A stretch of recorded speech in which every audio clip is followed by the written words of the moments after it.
What's going on, guys? If you've been growing your hair for a while, I'm sure you've received plenty of criticism along the way.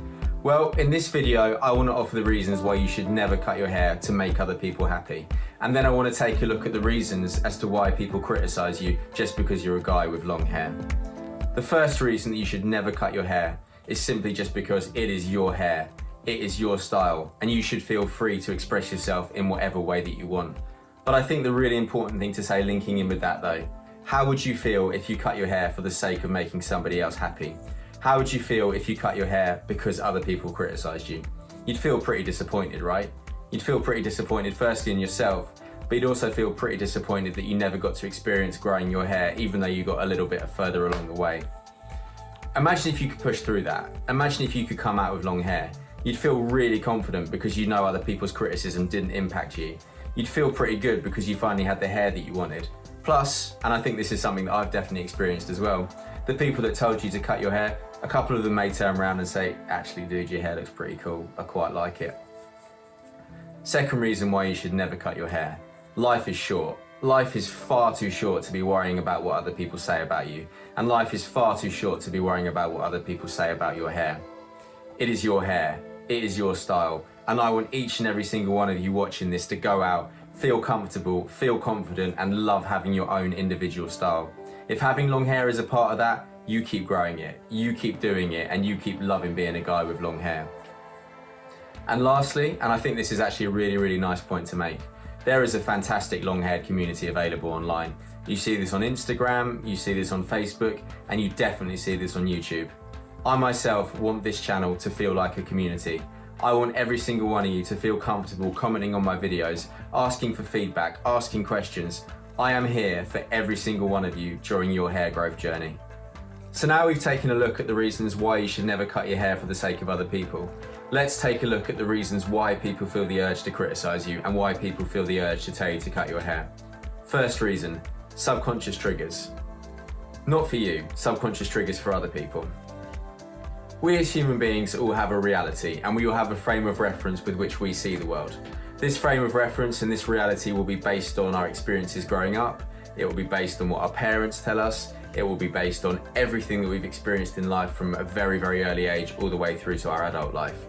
What that means, we're going through life consistently judging everything based on previous experience, not judging everything for the way it actually is in front of us. So maybe you've received criticism from someone who was told from a very early age that men should not have long hair.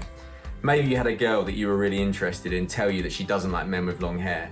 Perhaps this is because she had an ex-boyfriend with long hair who she got absolutely burnt by, and she's made the association in her head that men with long hair should never be trusted. For whatever reason it may be, the point is the reality is not what is actually happening. The reality is someone else has a negative association around long hair which they feel compelled to tell you based on their triggers. But for that reason it means less than you can possibly realise, and for that reason it means absolutely that you should not pay any attention to anything that anybody says based on that.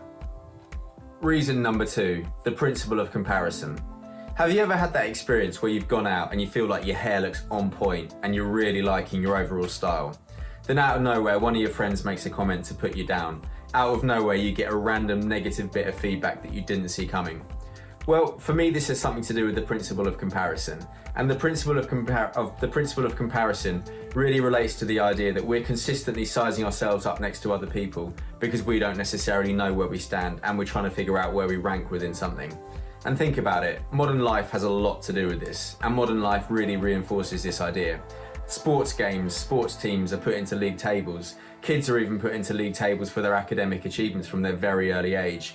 So it becomes a very, very normal thing to do to consistently compare yourself to other people to try and work out where you stand with something. If you feel like you're below something and you don't want to admit it to yourself, what's the easiest thing that you can do? Put that other thing down. In this particular case, if someone looks at you, they like your style, but they don't want to admit it to themselves, what's the easiest thing that they can do?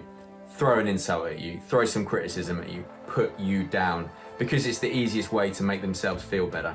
Number 3, jealousy, but in particular jealousy relating to the idea of fandom.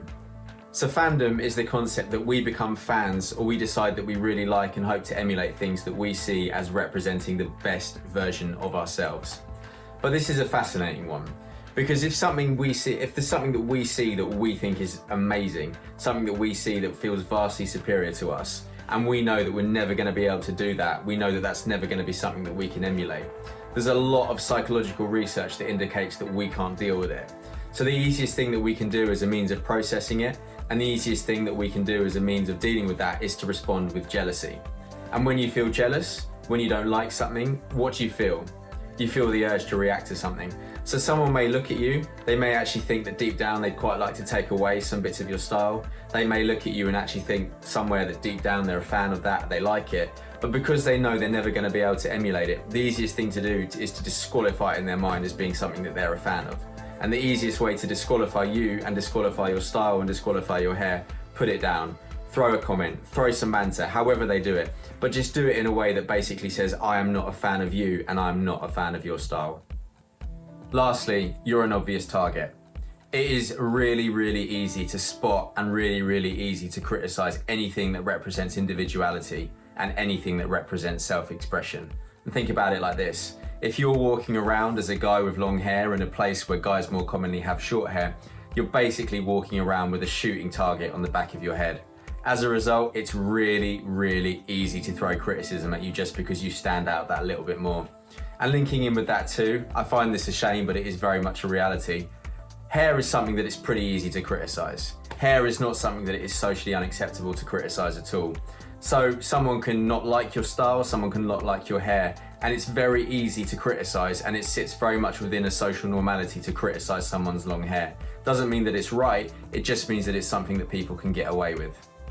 So just to wrap up, you're all individuals, you've all got your own style, and I want to support every single one of you along the way. There is no point in letting other people's reality challenge you representing yourself.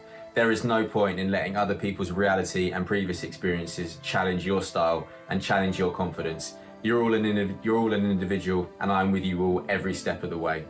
With that being said, thank you so much for watching this video. If you liked it, please can I ask you to click like and subscribe. If you really like it, I am now offering one-on-one coaching at the website also down below. As always, nothing but love. Take care, and I'll see you all in the next one.